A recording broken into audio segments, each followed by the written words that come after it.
Bismillahirrahmanirrahim. Assalamualaikum warahmatullahi wabarakatuh. Alhamdulillah, pada malam hari ini kita bisa melanjutkan lagi kajian kitab kuning di kantor MWCNU Kekir. Semoga keistiqomahan ini terus berlanjut dan membawa berkah untuk kita semua, utamanya keluarga Nahdien. Mari kita buka dulu pembahasan pada malam hari ini dengan pembacaan Ummul Kitab, dengan harapan apa yang akan kita bahas ke depan ini menjadi pembahasan yang nafi' dan barakah. Ala hadhihi wa ala kulli yadin salih. Al-Fatihah. A'udzubillahi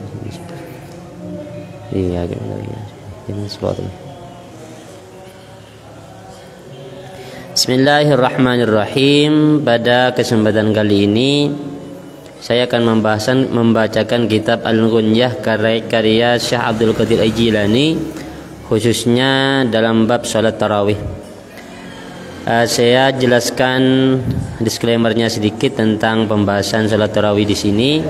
Syekh Abdul Qadir Al-Jilani di sini menjelaskan bahwa salat tarawih itu sebenarnya tidak ada dalil khusus tarawih gitu. Namun yang digunakan oleh para ulama itu adalah yang satu-satunya hadis yang menjelaskan ini adalah hadis dari Siti Aisyah, itu pun tentang sholat tahajud. Dan ini yang kemudian menjadi cikal bakal perdebatan ulama, utamanya ketika itu di kalangan para sahabat tentang masyru' sholat tarawih ini. Mari kita baca. Bismillahirrahmanirrahim. Faslun ayat hadhi faslun wa salatu tarawih sunnatun Nabi sallallahu alaihi wasallam. Salat tarawih ini adalah sunnah dari Nabi Muhammad. Sunnah di sini artinya bahasa Maduranya itu lalampa atau teladan dari Nabi. Sunnatun Nabi Muhammad sallallahu alaihi wasallam, teladan dari Nabi Muhammad sallallahu alaihi wasallam, bukan hukum yang dimaksud sunnah di sini. Karena sunnah itu bermakna dua, ada sunnah yang bermakna hukum, ada yang sunnah yang artinya uswah, teladan. Nah, di sini sunnatun Nabi itu namanya artinya teladan Nabi Muhammad sallallahu alaihi wasallam. Sallaha, melakukanha kepada tarawih siapa Nabi lailatan, di malam hari. Satu hari, satu malam saja. Lailatan hanya satu malam, ya. Nabi itu ada yang mengatakan salat tarawih, kata beliau, kata Syekh Abdul Qadir Jilani, hanya satu kali, satu malam saja. Wa ruwiya lailataini. Ada yang meriwayatkan dua malam, wa ruwiya thalathan. Ada yang meriwayatkan juga tiga malam. Tsumman tadaru, kemudian menunggu siapa para sahabat akan Nabi, falam yakhruj, akan Nabi, akan tetapi Nabi tidak pernah keluar lagi. Wa qala law kharajtu la furidat alaikum. Seandainya saya keluar, niscaya sholat malam ini akan difardhahkan bagi kalian. Jadi Nabi ini hanya keluar, ada yang mengatakan satu kali, dua kali, tiga kali. Ambil saja yang paling lama yaitu tiga kali. Nah, setelah hari ketiga ini ternyata Nabi tidak pernah keluar lagi. Nah, ini yang kemudian menjadi cikal bakal perdebatan ulama tentang tarawih. Sumastudimat, kemudian berlangsung terus apa tarawih ini fi ayyami Umar radhiyallahu an, pada masanya Sayyidina Umar radhiyallahu an. Falidzalika, oleh karena itu udifat, disandarkan apa salat tarawih ini ilaihi, akan Sayyidina Umar, li'annahu, karena Sayyidina Umar ibtada'a, yang memulai ialah memulai siapa Sayyidina Umar akan salat tarawih. Wala hadithul marwiyu fi dzalika, adapun hadis yang diriwayatkan tentang salawat tarawih an Aisyah adalah dari Aisyah ummul mukminin radhiyallahu anha, anna nabiyya, sesungguhnya Nabi Muhammad sallallahu alaihi wasallam, kharaja fi jawfil lail, itu pernah keluar di pertengahan malam, fi syahr Ramadan, di bulan Ramadan. Fa shalla fil masjid, kemudian salat siapa Nabi di fil masjid, di masjid. Wa shallan nasu bi salatihi, kemudian manusia ikut salat bersama Nabi. Falamma kanat al-lailatu tsaniyatu, ketika datang malam yang kedua, kathuran nas, manusia tambah banyak. Jadi malam pertama Nabi sholat tahajud di masjid, ya, di bulan Ramadan. Ada hadis yang jelas tentang berapa rakaat Nabi melakukan hal tersebut. Ada yang mengatakan ya 11 dan seterusnya. Kemudian Nabi keluar lagi di malam kedua, kathuran nasu hatta ajazal masjidu an ahli. Manusia saking banyaknya sampai masjid itu tak muat, penuh. Falam yakhruj ilaihim, sehingga Nabi tak keluar lagi menuju sahabat itu hatta kharaja li salatil fajri, sampai waktu salat subuh.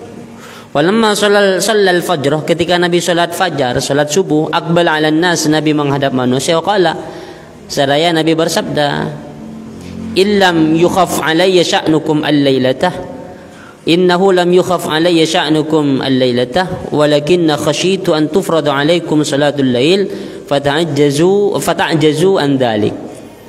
Saya tidak khawatir kalian itu sholat malam bersama saya tidak khawatir itu. Yang saya khawatirkan adalah khawatir sholat malam ini difardukan bagi kalian.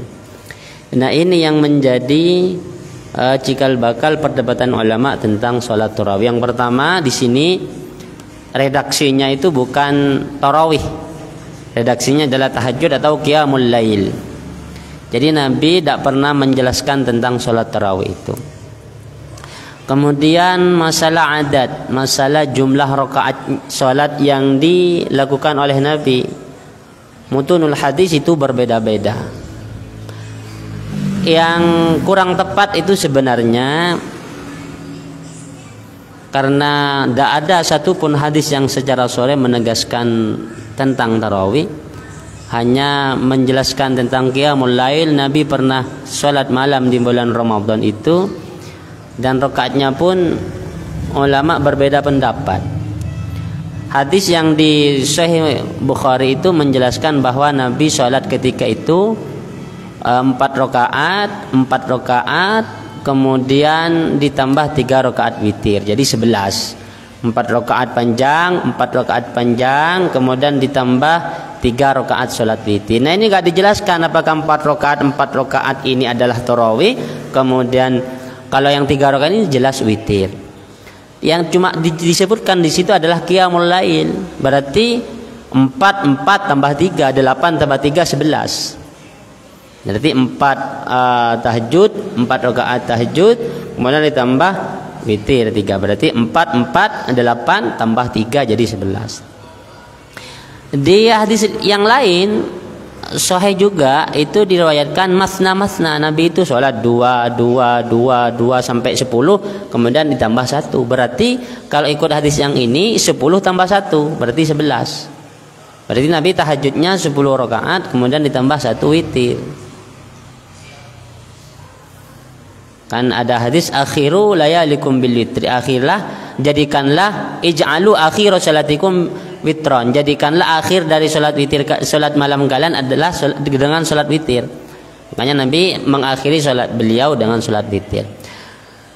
Nah, kalau berdalil dengan hadis ini bahwa salat tarawih itu adalah 11 rakaat dengan witirnya, itu kurang tepat. Kenapa? Karena Nabi melakukan sholat semacam ini tidak hanya di bulan Ramadan, melainkan di semua bulan, di semua malam, tidak hanya di malam-malam di bulan Ramadan.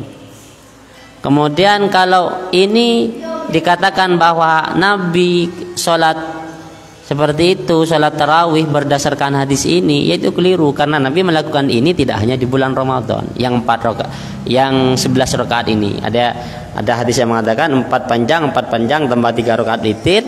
Ada hadis juga masna sampai 10 tambah 1 witir. Ini kurang tepat. Oleh karena itu, lalu kemudian gimana dengan yang 23 rakaat? Yang 23 rakaat itu sebenarnya ijma, ya. Tidak ada dalil hadisnya juga yang mengatakan bahwa tarawih itu 23 rakaat. Cuma ada ijma, bahkan di situ ada ijma us-sahabah. Ketika masa Sayyidina Umar itu mengumpulkan para sahabat di rumahnya Ubay bin Ka'ab untuk melakukan sholat semacam ini dengan 23 rakaat, dan sahabat ikut. Walam yungkiru alaih, dan sahabat tidak mengingkari itu. Sampai Sayyidina Ali pun tidak mengingkari itu. Padahal Sayyidina Umar ini, kata Sayyidina Ali, mengutip beliau berani mengundang masyarakat untuk salat demikian karena hadis yang diriwayatkan oleh Sayyidina Ali. Wa ruwiya an Ali radhiyallahu anhu annahu qala innama akhadha Umar bin al-Khattab radhiyallahu anhu hadhihi tarawih min hadisin sami'ahu minni, kata Nabi.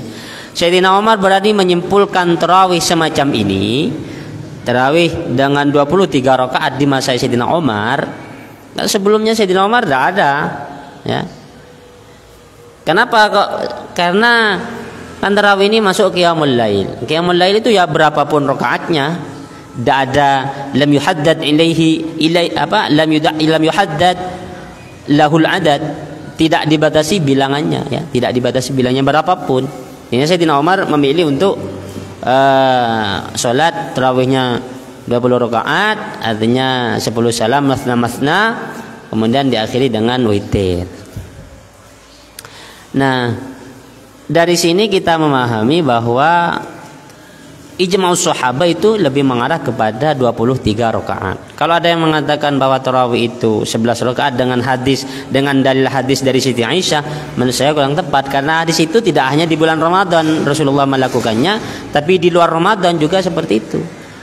Artinya apa? Kurang pas dan kurang elok kalau kemudian sholat yang dilakukan Nabi baik di bulan Ramadan atau di bulan Ramadan dijadikan dalil untuk sholat yang khusus di bulan Ramadan, yaitu sholat tarawih. Kurang pas.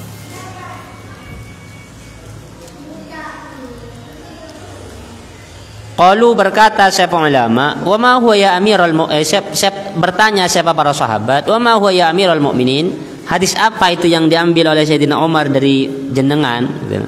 Qala, kemudian menjawab siapa Sayyidina Ali, sami'tu Rasulullah, saya mendengar Rasulullah yaqulu, beliau bersabda, inna lillahi ta'ala, sama Cak Muzakina, inna lillahi ta'ala haulal arsy mawdi'an yusamma hadiratul quds wa huwa minan nur. Allah itu punya tempat di sekelilingnya arsy-nya Allah yang dinamai dengan hadiratul quds, dan hadiratul quds ini terbuat dari cahaya. Fiha malaikatun la yuhsi adadahum illallah. Di situ ada malaikat yang tak tahu jumlahnya kecuali Allah Azza wa Jalla. Ya'budun Allah Ta'ala ibadatan la yaftaruna sa'adan. Selalu menyembah Allah malaikat ini yang tak pernah capek walaupun hanya sebentar. Fa idza kana layali syahr Ramadan, ketika datang malam-malam bulan Ramadan, ista'danu rabbahum ayyanzilu ilal ard. Malaikat-malaikat itu minta izin kepada Allah untuk turun ke bumi. Kata Nabi ini, fayusalluna ma bani Adam, kemudian mereka salat bersama manusia. Faya'dana lahum, Allah memberi izin mereka, fayanziluna kullailatin ilal ard, kemudian mereka turun setiap malam ke bumi. Fayusalluna ma bani Adam, kemudian mereka salat bersama bani Adam. Jadi hadis ini, kata Sayyidina Ali, yang menjelaskan bahwa Allah itu punya tempat di sisi arsy beliau yang diberi nama dengan hadiratul quds. Hadiratul quds itu minan nur, dari cahaya. Hadiratul quds itu dipenuhi oleh malaikat yang tidak ada satupun makhluk Allah yang tahu tentang berapa jumlah malaikat itu. Yang tahu hanya Allah itu sendiri. Malaikat ini, kata Nabi, minta izin kepada Allah untuk turun ke bumi untuk bisa sholat dengan manusia, sholat dengan Bani Adam. Kemudian Allah mengizini, akhirnya malaikat ini turun fi kulli lailatin min Ramadan, fi syahr Ramadan, untuk yusalluna ma'a Bani Adam, sholat bersama manusia. Fa kullu man massahum min ummati Muhammad aw massuhu sa'ida, maka setiap orang yang menyentuh dengan mereka atau mereka menyentuh orang tersebut, sa'ida, maka orang ini akan hidup bahagia, sa'adatan la yashqa ba'daha abadan, kehidupan yang tidak akan pernah berat baginya setelah itu selamanya. Jadi dia akan hidup bahagia kalau ternyata sholatnya ini berbarengan. Ini salah satu keutamaan sholat tarawih. Orang yang melakukan sholat tarawih itu didatangi oleh malaikat ini. Kalau orang ini sholat tarawih kemudian disentuh oleh malaikat ini, atau orang ini menyentuh akan malaikat ini, kata Kanjeng Nabi, sa'adatan la yashqa ba'daha abada, akan hidup selamanya dan tidak akan pernah menemukan kesusahan, kata Nabi. Nah, hadis ini yang kemudian oleh Sayyidina faqala Umar radhiyallahu an, kemudian Umar mengomentari hadis ini, idzaka, ketika itu juga, fanahnu haqqu bihada, saya, kata Nabi, kami umat Islam haqqu bihada, lebih berhak untuk melakukan ini. Kemudian fajamaah, mengumpulkan sahabat Sayyidina Umar di tarawih untuk melakukan tarawih, wasannaha, kemudian mencontohkan sahabat Sayyidina Umar akan tarawih itu. Nah,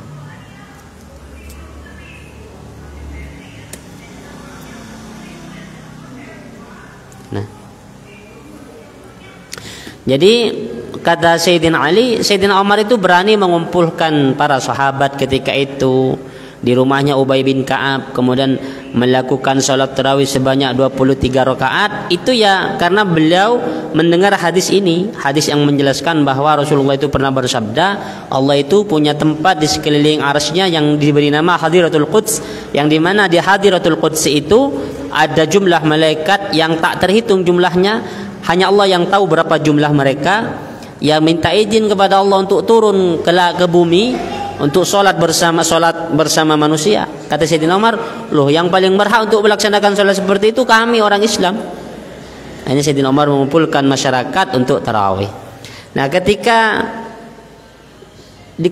dikumpulkan oleh Sayyidina Umar, itu berlangsung selama kekhalifahan Sayyidina Umar beberapa bulan Ramadan, itu tidak ada sahabat, bahkan Sayyidina Ali tidak pernah mengingkari ini.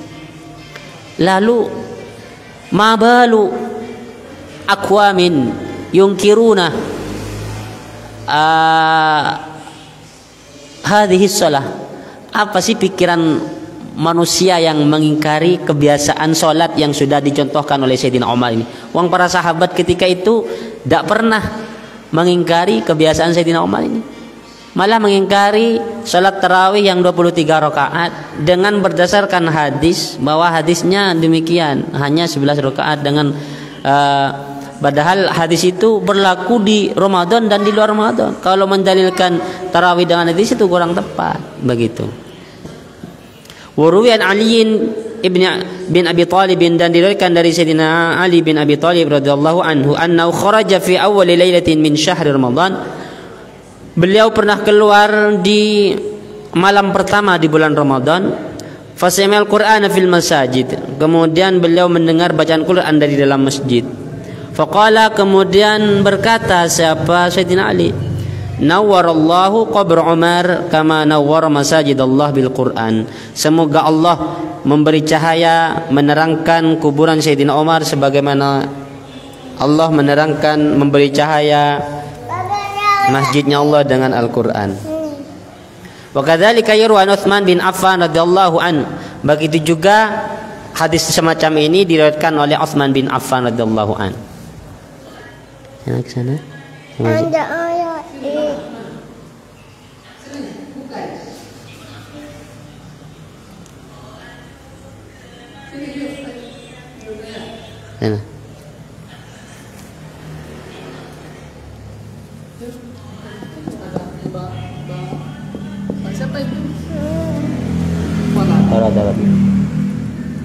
Bismillahirrahmanirrahim. Wa fi lafdin akhar, dan di dalam lafaz yang lain ada riwayat begini, anna Ali radhiyallahu an, sesungguhnya Sayyidina Ali radhiyallahu an ijtaza bil masajid, pernah berpapasan dengan masjid, melewati suatu masjid, wa itazu bil qanadil wan nasu yusalluna tarawih, dan manusia di dalam masjid itu sedang salat tarawih. Faqala, kemudian Sayyidina Ali berdoa, nawwarallahu azza wa jalla ala Umar qabrahu kama nawwara masajidana, semoga Allah menerangkan, memberi cahaya kuburannya Sayyidina Umar sebagaimana Allah memberi cahayakan masjid-masjid kita ini.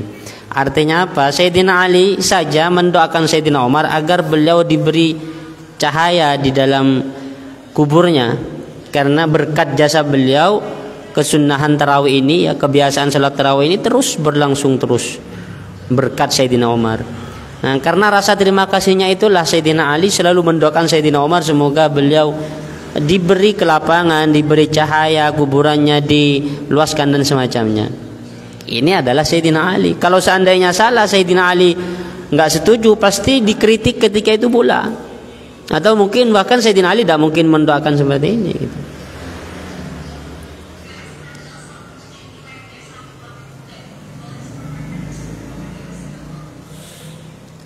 Wan Abi Dzar Al-Ghifari, dan ada hadis dari Abi Dzar Al-Ghifari radhiyallahu anhu annahu qala sallaina ma'a Rasulillah, kami suatu ketika salat bersama Rasulullah. Falamma kanatil lailatul tsalitsatu wal 20, ketika masuk di malam 23, qama, berdiri sama Nabi, fa shalla bina, kemudian salat bersama kami, hatta madha thulutsal lail, sehingga lewat sepertiga malam. Tsumma lamma kanat al-lailatul rabi'ah wal 20, kemudian ketika masuk di malam ke-24, lam yakhruj ilaina, Nabi tidak keluar lagi bersama kami. Falamma kanat al-lailatul khamisah wal 20, ketika masuk malam 25, kharaja, Nabi keluar, wa shalla bina, kemudian salat bersama kami, hatta madha syatrul lail, sehingga melewati separuh malam. Faqulna lahu, kemudian kami bertanya kepada Nabi, law nafaltana lailatana hadhihi, kenapa engkau salat sunnah lagi bersama kami malam ini ya Rasulullah? Faqala, Nabi bersabda, innahu man qama ma'al imam hatta yansarifa kataba lahu qiyamul lailatin, barang siapa yang salat bersama imam sampai imam itu berpaling dari dia, maka kutiba lahu qiyamul lailatin, maka akan ditulis pahalanya semalam suntuk. Walam yusalli bina fil lailati sadisah wal 20, kemudian Nabi tidak salat lagi bersama kami dalam malam 26. Falamma kanat ay lailatus sabi'ah wal 20 qama bina wa jama'a lahu wa shalla bina hatta khashina ay yafutan al falah.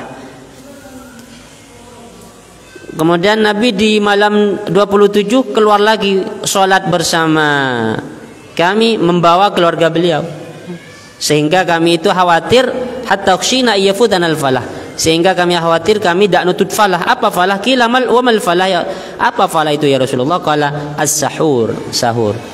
Kami sampai khawatir tidak nutut sahur. Di malam ke-27 itu Nabi salat di malam hari bulan Ramadan sampai waktu sahur. Salat sampai hampir masuk waktu sahur ya Nabi itu. Jadi kesunahan salat tarawih ini sebenarnya diambil dari hadisnya Siti Aisyah, qiyamul lail tadi itu.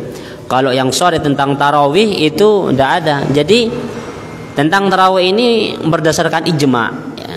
Kalau kemudian tarawih ini didalilkan hanya berdasarkan hadis yang kemudian menyebutkan itu 11 rakaat, itu 4 tambah 3 atau 2 sampai 10 tambah 1, itu kurang tepat ya, kurang tepat.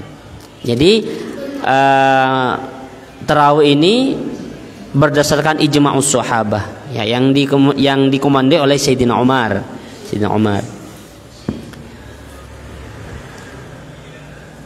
Kemudian tata cara dalam salat tarawih. Orang itu sering berdebat.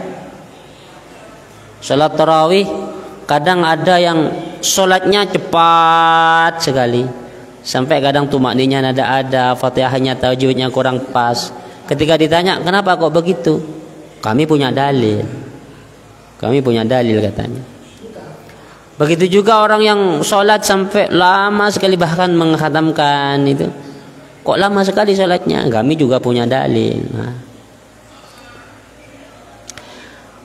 Hal ini pernah terjadi sebenarnya dengan sahabat Mu'ad ya. Pernah terjadi dengan sahabat Mu'ad. Syekh Abdul Qadir Al-Jilani dalam kitab ini menjelaskan, wa yustahabbu, dan disunnahkan ayyaqra'a, apa membaca siapa orang, fi raqatil ula, dalam rakaat pertama, minha, dari tarawih, fi awwal lailatin min syahri Ramadan, di malam pertama dari bulan Ramadan, membaca bil Fatihah, dengan surah Al-Fatihah. Thumma ya'qibuha bi suratil 'alaq, kemudian mengiringinya dengan surat Al-'alaq, wa hiya iqra' bismi rabbikal ladzi khalaq. Li'annaha, karena sungguhnya surat Al-'alaq ini awwalu suratin nuzilat fil Qur'an, minal Qur'an, adalah surat pertama yang diturunkan dari Al-Qur'an, atau nazalat minal Qur'an, yang turun dari Al-Qur'an. Inda Imamina Ahmad bin Muhammad bin Hanbal rahimahullah. Wa kadzalika inda jami' a'immatiddin was sunnah ridwanullahi alaihim. Thumma yasjudu fi akhiriha, kemudian sujud siapa orang fi akhiriha, di akhirnya salat. Tsumma yanhadu fayabda'u bi suratil Baqarah, kemudian bangun dan kemudian memulai dengan surat Al-Baqarah. Wa istahabbu lahu qiraatul khatmah kamilatan, dan disunnahkan bagi orang ini membaca satu hataman secara sempurna. Tujuannya apa? liyasma'an nasu jami'al Qur'an, agar mendengar siapa orang jami'al Qur'an, akan keseluruhan Al-Qur'an, fayaqifu ala ma fihi minal awamir wan nawahi wal mawa'iduz zawajir. Disunnahkan, kata Syekh Abdul Qadir Jailani, menghatamkan Al-Qur'an secara utuh. Tujuannya apa? Agar makmum itu mendengarkan Al-Quran secara utuh, sehingga mereka bisa tahu tentang apa saja larangan dalam Al-Quran, apa saja perintah dalam Al-Quran, apa saja mau'idhah, nasihat, zawajir, tentang ancaman-ancaman dalam Al-Quran itu apa saja. Wala yustahbu az-ziyadatu ala khatmatin wahidah, dan tidak disunnahkan menambah atas satu kali hataman. Li'alla yashqa dzalik 'ala al-ma'mumin, sehingga agar tidak memberatkan kepada makmum-makmum yang lain. Watalhaquhum as-samah wa yakrahul jamaah wa yathqulu biha, sehingga mereka merasa berat dan tidak suka berjamaah dan merasa berat dengan jemaah itu. Fayafutuhum ajrun 'azimun wa thawabun jazil, sehingga mereka tak akan mendapat pahala yang besar. Fayakunu dzalika bisababil imam. Hal tersebut, kenapa mereka itu tidak mau tidak mau jemaah lagi, tidak mau tarawih lagi. Hal tersebut disebabkan imamnya. Faya'dumu itsmuhu fayakunu minal fatinin, sehingga imam itu berdosa dan dia termasuk orang yang berbuat kacau. Minal fatinin. Artinya, kata Syekh Abdul Qadir Jilani di sini, disunnahkan satu kali hataman ketika salat tarawih. Tak boleh nambah dari itu, agar orang-orang itu ilatnya yang penting, agar makmum tidak merasa berat, ya, tidak merasa capek. Kalau lebih dari satu hataman kan bagaimana? Artinya praktek-praktek salat yang sekiranya membuat yang mentahdir kepada makmumnya, ya, yang menzajru kepada makmumnya, sehingga makmumnya itu merasa berat, sehingga mereka tidak mau jemaah lagi, ya, sehingga mereka akan ketinggalan ajrun adzim wa tsawabun jazil, itu jangan dilanjutkan. Bahkan yang dosa, kata beliau, itu imamnya. Kenapa? Karena yakunu dzalika bisababil imam. Imam ini malah menyebabkan masyarakat ini tidak mau sholat lagi, karena masjid hanya selama masjid. Ini waqad qala Nabi, dan sungguh bersabda sahabat Nabi Muhammad SAW fi masjid dzalik, dengan semisal tersebut, li Mu'adz radhiyallahu an, kepada Sayyidina Mu'adz radhiyallahu an, afattanun anta ya Mu'adz, apakah engkau orang yang suka membuat kacau wahai Mu'adz? Jadi Mu'adz ini pernah sholat terlalu lama, sholat tarawihnya terlalu lama, sholat malamnya terlalu, qiyamul lailnya terlalu lama. Akhirnya sama Nabi ditegur, afattanun anta ya Mu'adz, kamu ini mau buat kacau apa gimana? Jadi memang ada dasarnya, sholat tarawih cepat itu tidak masalah, tidak apa-apa. Yang penting tumakninah masih ada, ya. Kemudian Fatihahnya, makhrajnya, tajwidnya masih benar. Meskipun salah, ya kesalahan la yughayyirul makna, al-lahnu la yughayyirul makna, kekeliruan yang tak dapat merubah makna, itu diperbolehkan cepat, tidak apa-apa. Ngambil sunnah yang paling aqal, tidak masalah. Yang penting rukun dan syarat dan sifatus sholahnya sempurna semua. Yang 17 itu sempurna semua. Jadi tidak masalah tumakninanya, qiraahnya, semuanya itu terpenuhi, tidak apa-apa. Nah, kalau terlalu cepat sampai tidak ada tumakninahnya, bahkan kadang bacaan Fatihahnya itu tidak jelas, ya ini ya tidak sah salat tarawihnya, tidak sah. Tidak masuk dalam dalil ini, ya. Kadang yang digunakan dalilnya ini, afattanun anta ya Mu'adz, dalil ini. Karena Mu'adz pernah ditegur Nabi ketika sholatnya terlalu lama. Kenapa beliau ditegur? Wadzalika, adapun hal tersebut, teguran ini, lamma shalla, ketika sholat sapa Mu'adz biqaumin, dengan satu kaum, wa tawwala fil qiraah, dan memperlama sapa Mu'adz itu dalam bacaannya. Wa qata'a ahadum as-salata wa anfarada, sehingga sahabat itu memutus sholatnya dan sholat sendirian. Tsumma syaka dzalika ila Nabi, kemudian sahabat mengadukan itu kepada Nabi. Akhirnya Mu'adz ditegur, afattanun anta ya Mu'adz, kamu kalau sholat jangan lama-lama, gitu. Jadi sholat tarawih lama ada dalilnya, karena disunnahkan menghatamkan Al-Quran. Sholat cepat ada dalilnya juga, karena berdasarkan Mu'adz ini pernah sholat sunnah terlalu lama, sehingga sahabat banyak yang mundur sholat sendirian, akhirnya ngadu kepada Nabi. Mu'adz yang ditegur. Kamu ini mau buat kacau apa gimana, kata Nabi. Kok sholatnya lama? Jangan begitu. Banyak orang yang punya kepentingan dan semacamnya itu. Yang penting kalau misalnya mau lama, ya jangan lebih dari 1 khataman. Ya. Kalau mau sebentar, ya jangan sampai mengurangi tumakninah dan mengacaukan bacaan Fatihahnya. Wa yustahabu, dan disunnahkan ta'khirul witri, apa menunda witir, ila akhir salati tarawih, sampai akhirnya salat tarawih.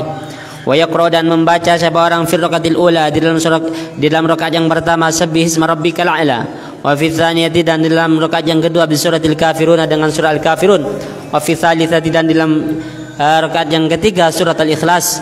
Lianna an-nabiy, karena sungguhnya Nabi Muhammad sallallahu alaihi wasallam, kadzalika yusalli, kadzalika hal demikian, karena ada seorang nabi yusalli, ialah salat seorang nabi. Wa yukrahu, dan dimakruhkan at-tanaffulu, apa melakukan sunnah baina kulli tarwihataini, di antara setiap 2 istirahat. Wa yukrahu, dan dimakruhkan ayusalli tarawih fi masjidaini, apa salat tarawih di 2 masjid. Wa kadzalika salatun nawafil fi jama'atin ba'da tarawih. Begitu juga dimakruhkan salat sunnah berjamaah setelah salat tarawih fi ihda riwayataini, di dalam salah satu 2 riwayat. Li'annahu ta'qib, karena itu disebut ta'qib.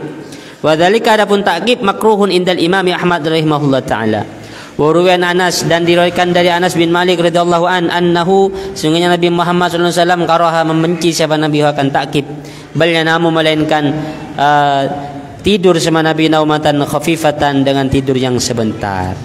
Tsumma yaqumu wa ya'ti bima sya'a minan nawafil, kemudian bangun siapa Nabi, wa ya'ti, dan melakukan siapa Nabi, bima, dengan apa-apa sya yang berkehendak siapa Nabi nyatanya ma minan nawafili, berupa beberapa sunnah, wa tahajjudi, dan tahajud. Tsumma yarja'u, kemudian kembali siapa Nabi, ila manamihi, kepada tidurnya Nabi. Wa hiya nasyiatul lail allati asnallahu 'alaiha wa dzakaraha wa qala inna nasyiatal laili hiya ashaddu wa aqwa qila. Wa riwayat tsaniyah, riwayat yang kedua, inna dzalika jaizun ghairu makruh. Ta'qib itu boleh dan tidak makruh. Lakinnahu yuakhiruhu, akan Nabi yuakhiruhu, menunda seorang kepada ta'qib ini. Lima, karena sesuatu ruya atau lamma rawa Umar radhiyallahu an, ketika meriwayatkan Sayyidina Umar radhiyallahu an, qala, berkata Sayyidina Umar, tad'una fatlal laili akhirahu, meninggalkan siapa sahabat akan keutamaan malam ini, akhirahu, di akhir malam, yaitu as-sa'a allati tanamuna biha ahabbu ilayya min as-sa'a allati taqumun, waktu di mana tidur lebih saya sukai ketimbang bangun. Ya. Artinya kata Nabi, tinggalkanlah, jangan ta'qib gitu, jangan ta'qib, tapi gunakan waktunya itu untuk tidur, di malam hari itu untuk tidur, ya. Karena ada waktu di mana pada malam hari itu ada waktu, kata Nabi, lebih saya cintai untuk tidur dibandingkan untuk bangun. Jadi artinya ya istirahat meskipun sejenak. Karena Nabi itu ketika malam hari, ketika istirahat itu tidak tanaful, tapi beliau itu naumatan khafifatan. Kesimpulannya pada malam hari ini bahwa pelaksanaan salat tarawih ini ulama memang berbeda pendapat, ya, berselisih pendapat. Ada yang mengatakan 11 rakaat, ada yang mengatakan 12 rakaat. 23 rakaat. Sikap yang terbaik bagi kita selaku umat Islam, ya, jangan menyalahkan yang 11 rakaat, jangan yang berpendapat 11 rakaat, jangan menyalahkan yang 23 rakaat. Karena kalau likulli wajhatin huwa muwalliha, setiap pendapat itu ada ulamanya. Yang mengatakan 11 rakaat ada ulamanya, yang mengatakan 23 rakaat ada ulamanya. Kalau ini selalu dipertentangkan, maka tidak akan pernah ketemu, ya. Bahkan kalau misalnya saya pribadi kan lebih sepakat, lebih condong kepada yang 23 rakaat. Kalau kemudian mau berdebat tentang yang 11 rakaat, ya kayak tadi itu, bahwa kalau dalil yang digunakan tetap hadis Siti Aisyah, ya bagi saya itu dalilnya kurang kuat. Itu malah nanti jadinya bid'ah juga gitu. Kemudian yang kedua yang selalu diperdebatkan, ada orang yang sholat terlalu cepat, ada sholat yang terlalu lama. Boleh lama asalkan jangan sampai lebih dari 1 khataman. Boleh cepat asalkan qiraahnya harus benar, tumakninahnya harus dijalankan. Karena cepat juga ada dalilnya dari sahabat Mu'adz. Sholat tarawih cepat itu ada dalilnya juga. Yang penting tadi itu sifatus shalah, rukun arkanus shalahnya itu tetap terpenuhi, tumakninahnya terpenuhi. Yang terpenting ya bacaan Fatihahnya. Kadang kalau sholat cepat Fatihahnya kemudian amburadul karena saking cepatnya, itu yang tidak baik juga. Jadi cepat tapi arkanus shalah terjaga ya. Makhraj Fatihahnya terjaga dan seterusnya. Mungkin hanya ini yang pertemuan kita pada malam hari ini. Saya anggap cukup, tidak usah terlalu lama. Semoga apa yang saya sampaikan ini meskipun sedikit ya, mungkin banyak salahnya tolong dikoreksi.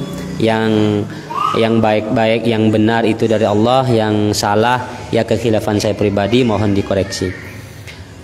Akhirul kalam dari saya, mohon maaf. Assalamualaikum warahmatullahi taala wabarakatuh.